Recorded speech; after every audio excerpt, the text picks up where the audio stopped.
할렐루야. 오늘 하나님 말씀 요한일서 4장 11절부터 13절의 말씀입니다. 자, 우리 같이 합독합니다. 사랑하는 자들아, 하나님이 이같이 우리를 사랑하였은즉 우리도 서로 사랑하는 것이 마땅하도다. 어느 때나 하나님을 본 사람이 없을 때 만일 우리가 서로 사랑하면 하나님이 우리 안에 거하시고 그의 사랑이 우리 안에 온전히 이루느니라. 그의 성령을 우리에게 주심으로 우리가 그 안에 거하고 그가 우리 안에 거하는 줄을 아느니라. 아멘. 어제 우리가 이 사정에서 하나님의 영과 저 그리스도의 영을 분별하는 영분별의 방법, 그리고 그 영적인 싸움에 대처할 수 있는 방법에 대해서 설명을 이렇게 했어요.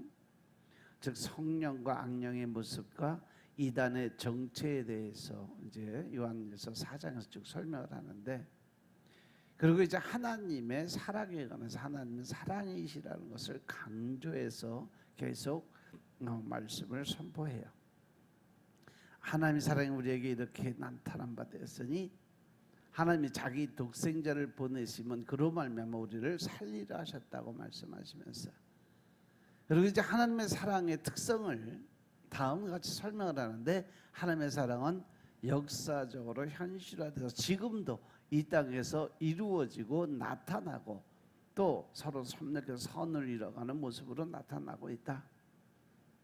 근데 그 하나님의 사랑이 자기 희생적이고 하나님의 사랑이 죄인을 구원하시는 구체적인 능력이 있다고 설명하면서 그 사랑이 바로 여기 있다. 우리가 하나님을 사랑한 것이 아니라 하나님이 우리를 사랑하시고 우리의 죄를 속하기 위해서 화목제물로 그 아들을 우리에게 보내주셨다라고 설명을 해줘요.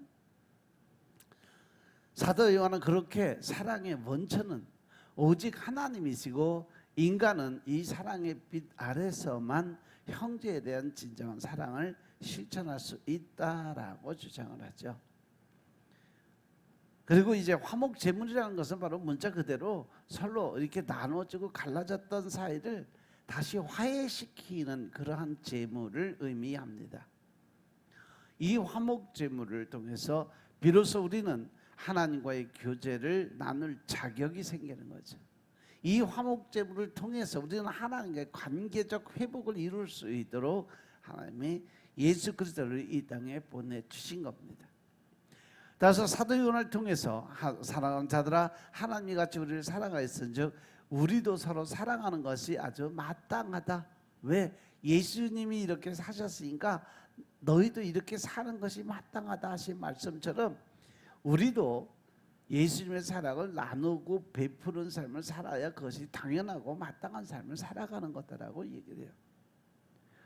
베드로전서 1장 22절 23절의 말씀을 보시면 너희가 진리를 순종함으로 너희 영혼을 깨끗하게 해서 거짓이 없이 형제를 사랑하는 것에 이르렀으니 마음으로 뜨겁게 서로 피차 사랑할 수 있는 마음을 가져라. 그것이 왜 너희가 거듭난 것이, 우리가 이렇게 새롭게 변화되고 하나님의 은혜를 깨닫고 또 하나님의 법으로 살려고 노력하는 모든 이 거듭난 것이 썩어질 씨로 된 것이 아니라 썩지 아니할 씨로 된 것이니까 하나님이 살아있고 항상 있는 말씀으로 우리가 변화가 된 거 아니냐. 그러니까 당연히 너희는 하나님의 뜻대로 하나님의 방법대로 더 나아가서 그 하나님 예수님이 우리에게 오늘 보여주셨던 그 모습대로 살아가는 건 당연하다는 거죠. 그래서 우리가 어느 때나 하나님을 본 사람이 없지만 만일 우리가 서로 사랑하게 되면 하나님이 우리 안에 거하시고 하나님의 사랑이 우리 안에 온전히 이루어질 수 있다. 즉 예수님을 믿고 성령의 임재를 통해서 하나님을 깨닫게 되면 그 하나님의 마음을 가지고 우리가 서로 사랑할 수 있는 마음을 갖게 된다. 그래서 구약시대에 보면 구약시대는 하나님을 볼 수 없는 구조로 되어 있기 때문에 하나님의 본 사람은 다 어떻게 죽었어요. 그래서 하나님을 본 사람이 없었어요. 하나님을 본 사람은 반드시 죽게 되었기 때문에 그렇습니다. 하나님의 특별한 종인 모세도 하나님을 볼 수 없었어. 왜? 그 하나님을 보게 되면 그는 죽어야 되기 때문에 그냥 재물 사이로 지나가는 불의 형상으로밖에 하나님을 볼 수 없었다는 거죠. 그러나 그때도 하나님을 보았다고 주장하는 영지주의자들이 있었어요. 지금처럼 뭐 사람들이 그냥 나는 뭐 이거 했다, 이런 능력 받았다, 난 이렇게 봤다, 이런 말을 전하는 사람들이 있었어요. 하지만 하나님의 말씀은 그들의 주장이 잘못됐다는 것을 증거하고 있는 거죠. 하나님을 봤다 그러면 그 사람은 죽었어야 되는데 살아있다는 건 말이 안 되는 거죠. 따라서 이 성령 시대를 살아가는 우리들은 서로 사랑함으로써 하나님에 대해 보는 것 이상의 증거를 가질 수 있게 된다는 거예요. 그리고 예수님을 믿는 모든 사람들을 예수님을 본 것으로 말미암아 이미 하나님을 봤고 또한 하나님을 만난 사람들이다라고 표현을 해요. 또 한 분 하나님이신 성령님과 매일 동행하는 삶을 통해서 내가 영원히 너희와 함께 해주겠다는 예수님의 말씀을 직접 체험하고 살아가고 있는 사람들이 바로 거듭난 변화된 우리들의 모습인 것임을 깨달으시기 바랍니다. 그래서 우리가 서로 사랑하며 살 수 있다는 것은 하나님이 내 안에, 즉 성령님이 내 안에 내주하신다는 증거입니다. 하나님의 사랑은 그의 백성 안에서 완성이 되는데 그 하나님을 믿는 하나님의 성도들이 성령님을 내주하심으로 해서, 즉 성령님이 내 안에 들어와 계심으로 인해서 그 사랑의 율법이 완성되는데 그 백성은 서로 사랑함으로써 자신이 하나님의 백성임을 증명해 보이는 그러한 사람들이라는 거죠. 그게 바로 성령의 사람, 성령의 세례를 받은 사람들의 모습이다. 따라서 이후로는 성령의 내주하심과 사랑의 완성에 대해서 좀 더 이렇게 자세하게 쭉 설명을 하면서 내려가요. 성령의 내주하심의 특징은 예수님의 성령을 우리에게 주심으로 우리가 그 안에 거하고 예수님께서 우리 안에 거하시는 줄을 알게 되는 것이다 이 말이죠. 즉 성령님이 내 안에 들어오심으로 해서 그 성령님 우리가 모르는 거 알게 해주시고 깨닫지 못하는 거 깨닫게 해주시고 더 나아가서 진리, 즉 하나님이 어떠한 분인지 말씀이 무엇인지를 깨닫게 해주는 거예요. 그래서 따라서 하나님께서는요 요한복음 15장 7절의 말씀을 보면 너희가 내 안에 거하고 내 말이 너 안에 거하게 되면 무엇이든지 원하는 대로 구해라. 그러면 내가 다 이루어주겠다 약속을 하셨다는 것이에요. 이렇게 아버지가 아들을 세상의 구주로 보내신 것을 우리가 보았고 또 증언했다고 하면서 누구든지 예수를 하나님의 아들이라 시인을 한다면 하나님이 그 안에 계시고 또 그도 하나님 안에 거하게 된다라고 이야기를 합니다. 특히 하나님이 우리를 사랑하시는 그 사랑을 우리가 알고 믿었다고 하면서 하나님은 사랑이시라고 설명을 해줘요. 그 사랑 안에 거하는 자는 하나님 안에 거하는 것이고 하나님도 그의 안에 거하신다라고 말씀하셨어요. 그리고 성령님 우리 안에 거하시면 다음과 같은 특징을 나타나는데 제일 먼저 예수 그리스도 안에서 객관적으로 하나가 되었다는 것을 알게 된다는 거죠. 하나님의 그의 백성과 함께 거하고자 하는 뜻은 이미 오래전에 성막 아니면 성전을 통해서 계시되고 알게 됐고 그 계시가 그리스도를 통해서 완성된 모습이 신약의 말씀이에요. 구약의 말씀이 완성돼서 이루어진 것이 바로 신약의 말씀. 출애굽기 25장에 보시면 성막을 짓는 이유에 대해서 설명하는데 하나님께서 모세에게 말씀을 하세요. 이스라엘 자손에게 명해서 내게 예물을 가져오게 하는데 그들이 즐거운 마음으로 내는 그러한 사람들에게서 하나님께 드리는 예물을 받으라고 말씀하세요. 반대로 기쁘지 아니하고 억지로 내는 것들은 받지 말아라 하는 말씀이죠. 내가 그들 중에 거할 성소를 그들을 시켜서 나를 위하여 짓는데 무릇 내가 내게 알려주는 대로 장막의 모양과 그 기구의 모양을 따라 지으라고 말씀을 하세요. 이렇게 됨으로 인해서 성막을 짓는, 즉 하나님의 전을 짓는 것도 하나님이 어떻게 지으라는 그 방식 그대로만 따라가줘야지 다르게 지면 절대 안 된다라는 거죠. 따라서 지금 이 시대의 그 모습은 뭐냐? 우리가 말씀을 읽고 성령님이 우리에게 감동을 주고 깨우쳐 주시는 대로 순종하고 또 복종의 믿음을 갖고 따라가야지, 거기에 내 생각을 집어넣어서 적당히 타협하고 또 환경 조건 따져가면서 내가 내 위주의 그 신앙생활을 하면 하나님이 결국 기뻐하는 그러한 삶이 될 수 없다라는 거 명심하시기 바랍니다. 그러면서 이제 출애굽기 40장으로 넘어가서 33절부터 38절의 말씀을 보시면 성막과 단사면 뜰에 포장을 치고 이제 성막의 완성 단계로 들어갑니다. 이제 쭉 돌아가면서 기둥을 다 박아놓고 그리고 이제 온전하게 성막을 이루기 위해서 사면에 포장을 치고 뜰문에 청색, 홍색, 백색의 꽃실로 만든 천으로 문을 달아매면서 모세가 성막을 완성해요. 이 성막의 구조를 보면 기둥이 쭉 돌아가 있고 또 앞에 문이 하나 있어요. 그 문을 만드는데 청색, 홍색, 백색 그 가늘게 꼰 실로 이렇게 천으로 만든 문을 만들어요. 그리고 들어오면 바로 성막이 번제단이 있고 또 물두멍이 있어요. 그리고 그 안으로 또 기둥이 쭉 서 있고 그 기둥 안에 앞에 바로 천으로 만든 또 문을 만들어놔요. 그리고 그 문을 열고 들어가면 바로 성소죠. 거기에는 정면에는 분향단이 있고 좌측에 촛대가 있고 우측에는 떡상이 있어요. 그리고 이제 그 안으로 다시 더 하나 기둥이 있고 또 이 천으로 가린 문이 있는데 그 문을 열고 들어가면 그 안에가 바로 지성소 법궤가 있는 자리입니다. 그 법궤 위에는 바로 뚜껑에 두 천사가 머리를 맞대고 하나님께 경배드리는 모습이고 이것이 바로 속죄소라고 표현을 하는 겁니다. 그래서 그 문을 완성한 후에 구름이 회막에 덮이고 영광이 여호와의 영광이 그 성막에 충만하게 임하게 돼서 하나님의 영이 성막에 임하게 됩니다.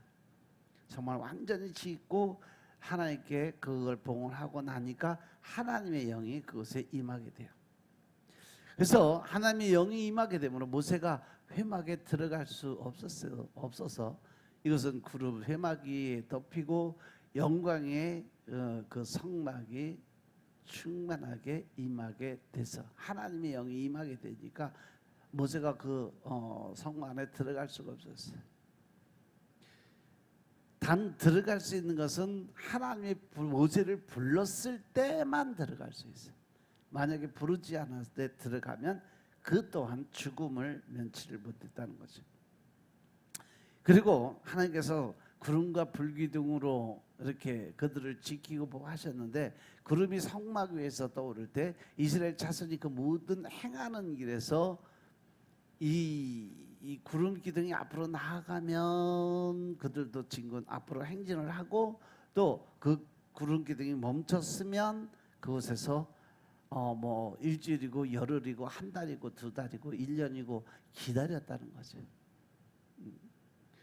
그래서 구름이 떠오르지 않을 때는 떠오르는 날까지 앞으로 나가지 않고 기다리고 낮에는 여호와의 구름이 성막 위에 있고 밤에는 불기둥이 그 구름 가운데 있음을 이스라엘 온족속의 모든 행하는 길에서 친히 보았다라고 설명을 해놔요.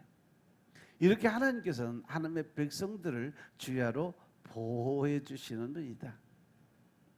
열왕기상 8장 10절부터 11절을 보시면 하나님의 임재에 관해서 자세히 설명을 해놨는데, 제사장이 성소에서 나올 때에 구름이 여호와의 전에 가득하게 차면 제사장이 그 구름으로 인해서 능히 서서 섬기지 못하였으니 이는 여호와의 영광이 여호와의 전에 가득했기 때문이다라고 기록을 해놨어요.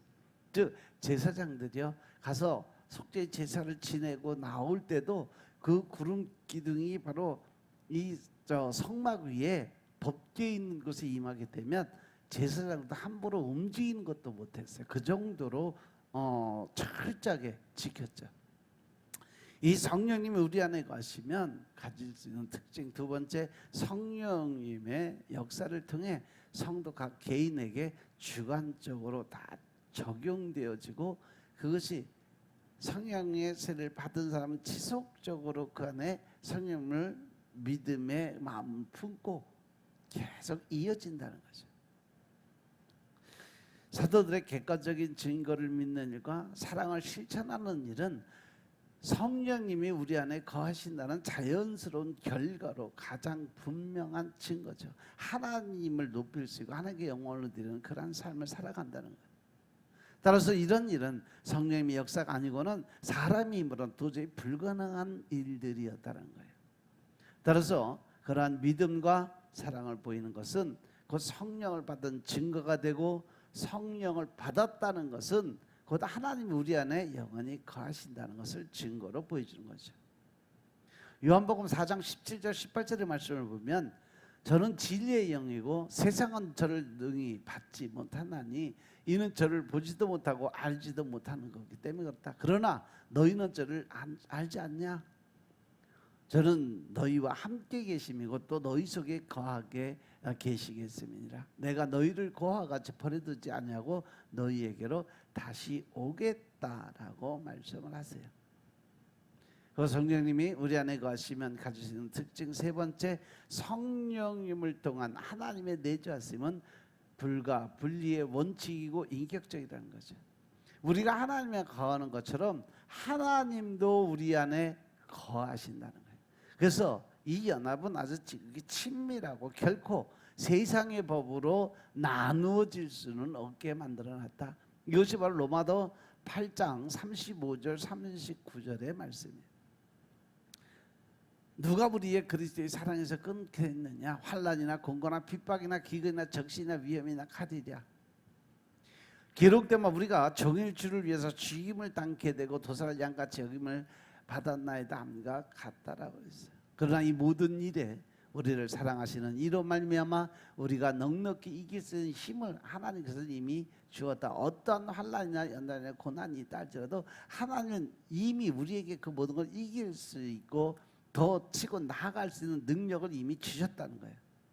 그래서 내가 확신하는 사망이나 생명이나 천사들이나 권세자들이나 현재일이나 장래일이나 능력이나 높음이나 깊음이나 다른 아무 피조물이라도 우리를 우리 주 그리스도 예수 안에 있는 하나님의 사랑에서 절대 끊을 수 없다라고 설명을 했어요. 그래서 하나님의 사랑의 완성과 그 효과를 보면 여기서 사도 요한은 참된 사랑은 수직적인 관계, 즉 대신 관계에만 머무는 것이 아니라 대신적 관계를 기반으로 해서 대인적 관계, 즉 수평적 관계까지 그 영역이 확대되어서 나아가야 되고, 추상적인 어떤 논리나 생각의 영역을 뛰어넘어서 구체적인 만남과 그 실천을 행함 있는 믿음을 실천을 통해서 변해가야 되는 것을 설명해주고 있습니다. 따라서 하나님이 우리를 사랑하시는 그 사랑을 우리가 알고 믿었으니까 그것이 바로 하나님은 곧 사랑이신 것을 깨달으라는 거죠. 그러면서 사랑 안에 거하는 자는 하나님 안에 거하고 하나님도 그의 안에 거하신다는 것을 강조를 해요. 이렇게 사랑이 우리에게 온전히 이루어진 것은 우리가 심판날에 담대함을 갖게 하기 위해서 하나님이 하신 것이고, 하나님께서 그렇게 하신 것 같이 우리도 이 세상에서 그렇게 담대한 마음을 갖고 살아가게 만들기 위한 하나님의 계획이라는 거죠. 그래서 하나님과 우리가 서로 사랑 안에 거함으로써 성도들은 주님이 오시는 그 심판의 날에 담대한 마음을 가지고 하나님 앞에 나아갈 수 있는 믿음을 갖고 살아야 된다는 겁니다. 따라서 심판날에 담대함을 가질 수 있는 비결은 주님께서 그렇게 하신 것 같이 우리도 이 세상에서 그렇게 살아야 될 것이라고 말씀하십니다. 하나님이 예수님을 심판할 수 없다면 그 예수님을 믿고 따르고 또 그 예수님의 모든 권세를 부여해 준 우리도 심판은 하지 않으실 거다. 그래서 예수 그리스도 안에 있는 자들에게 뭐가 없다? 결코 정죄함이 없다라고 말씀하셨어요. 그리고 사랑 안에 두려움이 없고 온전한 사랑이 두려움을 내어 쫓는다고 하면서 두려움에는 그 형벌이 있기 때문이고 두려워하는 자들은 아직 사랑을 온전히 이루지 못했기 때문에 즉 자기의 욕심과 자아가 살아있기 때문에 오히려 하나님을 보기에 두려움을 갖게 된다라고 말씀하세요. 이 두려움은 곧 심판의 두려움, 심판에 대한 그 두려움이라는 거예요. 사랑의 완성을 가져오는 첫 번째 효과는 심판날에 담대함을 갖는 것인 반면에 두려움은 그 효과에 대한 부정적인 의심, 즉 지옥으로 갈 수밖에 없다라는 거죠. 심판과 하나님에 대해서 담담이 없거나 두려움이 있다는 것은 아직 내가 언제 내려놓음을 통해서 사랑을 온전히 이루지 못했음을 보여준다는 겁니다. 그 반면 역설적으로 우리는 슬픈 일이긴 하지만 하나님과 사랑에서 멀어질 때마다 더 깊은 죄에 빠지지 않게 해서 심판의 두려움을 기억을 할 필요가 있다라는 거죠. 그래서 누가복음 1장 75절에 보면 종신토록 주의 앞에서 성결과 의로 두려움이 없이 섬기게 하겠다라고 약속을 하세요. 우리가 사랑할 수 있으면 하나님께서 먼저 우리를 사랑하셨기 때문이라고 하신 것은 인간의 논리를 뛰어넘는 하나님의 초월적인 사랑에 감동적으로 설명을 해놓은 겁니다. 자신을 배반하고 떠난 인간을 찾아오실 뿐 아니라 온갖 수치와 고통의 대명사였던 십자가를 지고 돌아가시기까지 하신 예수님의 삶은 그 자체가 사랑의 대서사시라고 할 수 있다는 거죠. 여기서 우리는 성경이 말하는 사랑에 대한 진리를 발견할 수 있어요. 그것은 내가 먼저 사랑했기 때문이 하나님이 나를 사랑한 것이 아니라 하나님이 먼저 나를 사랑해 주셨기 때문에 우리도 하나님과 인간을 사랑할 수밖에 없다는 거죠. 우리의 선택의 문제가 아니라 자연스럽게 행할 수밖에 없는 본능적 행동이라는 것입니다. 지금 이 순간에도 우리들은 이 구절을 거울 삼아서 나는 얼마나 하나님의 사랑과 빛을 반사해내고 있는지 다시 한번 살펴보면서 내 신앙의 성숙도를 한번 돌아볼 필요가 있다라고 말씀하십니다. 그리고 누구든지 하나님을 사랑한다고 하면서 그 형제 자매들을 미워하고 이웃을 미워하고 또 성도들을 미워한다는 것은 결국 그 사람이 거짓말한다는 거죠. 그 형제를 사랑하지 않는 사람이 눈에 보이는 사람도 사랑을 못하면서 어떻게 보이지 않는 하나님을 사랑할 수 있겠냐? 절대 그렇게 할 수 없다. 따라서 우리가 이 계명을 주께 받았으니까 하나님을 사랑하는 자 또한 그 형제를 사랑해야 된다라고 말씀하십니다. 우리가 경험하게 되는 하나님의 사랑은 너무 놀랍고 강력한 것이기 때문에 우리로 하여금 형제를 사랑하고 더 나아가서 원수까지도 사랑하게끔 만들어 주시는 것이 하나님을 믿는 자들의 성령님의 내주하심을 받은 자들, 성령의 세례를 받은 자들의 특징적인 모습이에요. 이러한 진실한 사랑은 진실한 사랑을 낳는 기적을 이루게 만들어줍니다. 그래서 우리에게 주신 가장 큰 계명이 바로 내 마음을 다하고 목숨을 다하고 뜻을 다해서 주 너희 하나님을 사랑하라고 하신 거죠. 이것이 제일 크고 첫째 되는 계명이고 두 번째 계명은 내 이웃을 내 자신과 같이 사랑하라 하셨으니 이 두 계명이 온 율법과 선지자의 강령이랄 정도로 하나님은 우리들에게 예수 그리스도의 사랑을 세상에 전하는 책임과 의무가 있다라고 강조의 강조법을 씁니다. 그 이유가 바로 요한복음 3장 16절부터 18절의 말씀이에요. 하나님이 세상을 좀 사랑하사 독생자를 주신 이유가 이는 그를 믿는 자보다 멸망 즉 지옥에 가지 않고 영생하는 천국 생활을 하기 위해서 예수님을 이 땅에 보내주셨다. 하나님이 그 아들을 세상에 보내신 것은 세상을 심판하려는 것이 아니라 그로 말미암아 세상이 구원을 받게 하려고 하신 거다. 그래서 그를 믿는 자는 심판을 받지 아니하는 것이고 믿지 아니하는 자는 하나님의 독생자 이름을 믿지 아니함으로 해서 이미 벌써 그는 심판을 받은 거다. 결국은 뭐예요? 우리가 이 땅에 살아가면서 천국과 지옥은 이미 내가 살아가면서 생활 속에서 결정을 하고 살아간다는 거죠. 믿습니까?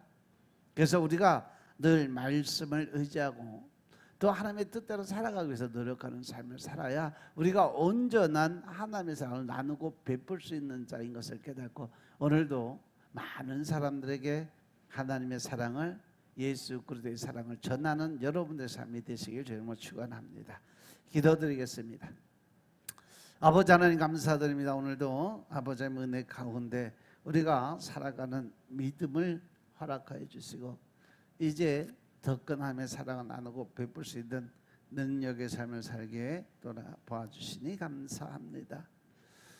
오늘 하루의 삶들도 오직 주님의 영광을 위해서 살아갈 수 있도록 주님 축복하시고 이제 더 큰 하나님의 사랑을 나누고 베푸는 자들의 삶으로 우리가 변화되게 하시고 나는 죽고 내 안에 계신 예수님으로 살게 축복하옵소서. 오늘 하루의 삶도 하나님을 기쁘게 하는 삶, 더 나아가서 하나님을 웃게 할 수 있는 그러한 삶을 살게 축복하옵소서. 이 모든 말씀 우리 주 예수 그리스도의 이름으로 감사드리며 기도드려 사옵나이다. 아멘.